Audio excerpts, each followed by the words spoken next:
Paano nga ba, Lodi, kung yung tatay ay ayaw talaga magbigay ng child support sa inyong anak?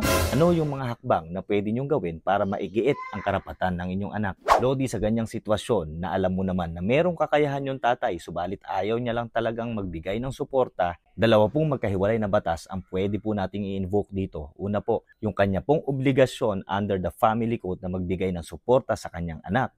Pwede niyo po itong i-enforce sa pamamagitan ng pagdulog sa barangay o di kaya doon sa inyong local social welfare development officer sa inyong pong munisipyo or city hall para po siya ay maipatawag at maipaliwanag sa kanya at magiit ang kanyang obligasyon na magbigay po ng child support para po sa bata.